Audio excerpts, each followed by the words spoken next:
बिस्मिल्लाहिर्रहमानिर्रहीम इय्याका नअबुदु व इय्याका नस्तईन। अस्सलाम वालेकुम स्टूडेंट्स, आज हमारा फाइनल अकाउंट का तीसरा इंट्रोडक्टरी लेक्चर है और आज हम लोग बैलेंस शीट के ऊपर बात करने जा रहे हैं। फाइनल अकाउंट के अंदर जो सबसे लास्ट पे अकाउंट बनाया जाता है वो बैलेंस शीट ही है। ठीक है, तो बैलेंस शीट किस तरह बनाई जाती है, इसमें सबसे पहले क्या कुछ लिखा जाता है। एसेट्स इस साइड पे लिखा जाएगा और दूसरी साइड पे लायबिलिटीज़ एंड कैपिटल। ठीक है, तो ये बैलेंस शीट का फॉर्मेट है। यहाँ पे अमाउंट एंड रुपीज़ का एक कॉलम जाएगा एसेट के साथ और लायबिलिटी के साथ भी अमाउंट का आपने कॉलम बनाना है। ठीक है, एक यहाँ पे आपने अमाउंट लिखनी। अब कौन कौन सी चीज़ लिखी जाती है बैलेंस शीट में एसेट्स में। एसेट्स आपको पता है करंट एसेट होते हैं जिनमें कैश इन हैंड लिखा जाता है, cash at bank, account receivable जिसे डेटर भी बोलते हैं, बिल रिसीवेबल भी बोलते हैं। इसके अलावा इन्वेंट्री जो स्टॉक होता है, ठीक है, क्लोजिंग स्टॉक खासकर इसको कहते हैं वो। इस तरह कोई शॉर्ट टर्म इन्वेस्टमेंट आएगी वो भी आप लिखेंगे एसेट में। करंट एसेट की बात हम कर रहे हैं। प्रीपेड एक्सपेंस जैसे कोई प्रीपेड इंश्योरेंस है, प्रीपेड रेंट है, ये सारा कुछ लिखा जाएगा। एग्रीड इनकम, मार्केटेबल सिक्योरिटी, ये सारी कुछ चीज़ें करंट एसेट में आती हैं। इसके बाद आता है non current asset. Non current asset इसको फिक्स एसेट भी बोलते हैं।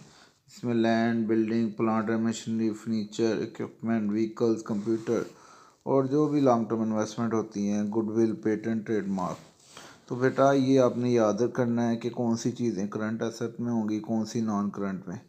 और जिनके एमसीक्यूज़ आते हैं वो इनमें से एमसीक्यूज़ भी बहुत ज़्यादा क्वेश्चन में आ सकते हैं। तो ये थी एसेट वाली साइड। अब बात कर लेते हैं कैपिटल और लायबिलिटी की साइड। तो सबसे पहले current liability, short period of time की जो लायबिलिटी होती है जिसमें अकाउंट पेबल या क्रेडिटर्स आते हैं, bill payable, bank overdraft, outstanding expenses, short term accrued liability, undeferred income tax, provision for tax।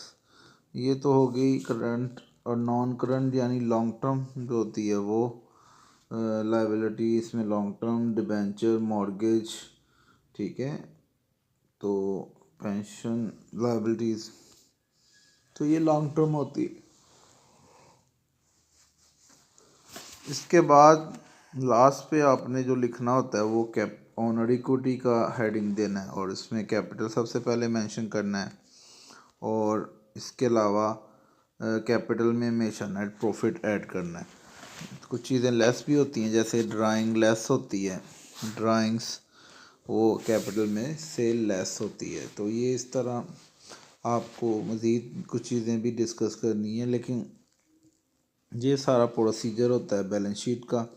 ठीक है, ये जो नाम मैंने आपको बताए हैं इनको आपने याद कर लेना है।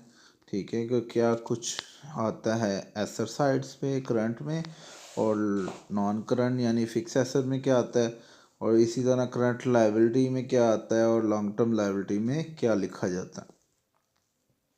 तो ये थी बैलेंस शीट की सारी इन्फॉर्मेशन। उम्मीद है आपको क्लियर होगा। अगर कोई भी आपका क्वेश्चन है तो आप मुझसे रब्ता करें, आप मुझसे क्वेश्चंस करें। ठीक है, थैंक यू वेरी मच।